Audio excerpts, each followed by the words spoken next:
Open பண்ணதுமே வந்துட்டு individual IMEI registration அப்படின்னு சொல்லிட்டு ஒரு இதை ஒன்று தந்திருக்காங்க. சரிங்களா, இப்படி இருக்கும். ஸோ இதில் வந்துட்டு அந்த பேஜை வந்து நீங்கள் கிளிக் பண்ணிக்கோங்க. அதில் முன்னால் இருக்க தெரியுமா படம், அந்த ஃபோட்டோவை வந்துட்டு கிளிக் பண்ணிக்கோங்க. கிளிக் பண்ணிங்க அப்படின்னா உங்களுக்கான ஒரு ஃபார்ம் வரும்.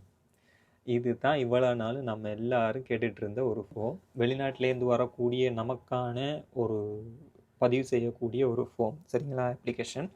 இந்த அப்ளிகேஷனில் வந்துட்டு பேர், அதாவது யார் அப்ளை பண்ணுறாங்களோ அவங்களோட பேர், postal address of the applicant, அப்புறம் வந்துட்டு email ID and the phone number and the national identity card number of the applicant.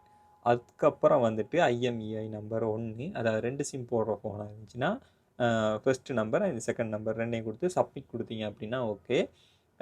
இதில் என்ன சொல்லியிருக்காங்க அப்படின்னு கேட்டிங்கன்னா, இப்போ இலங்கையில் நீங்கள்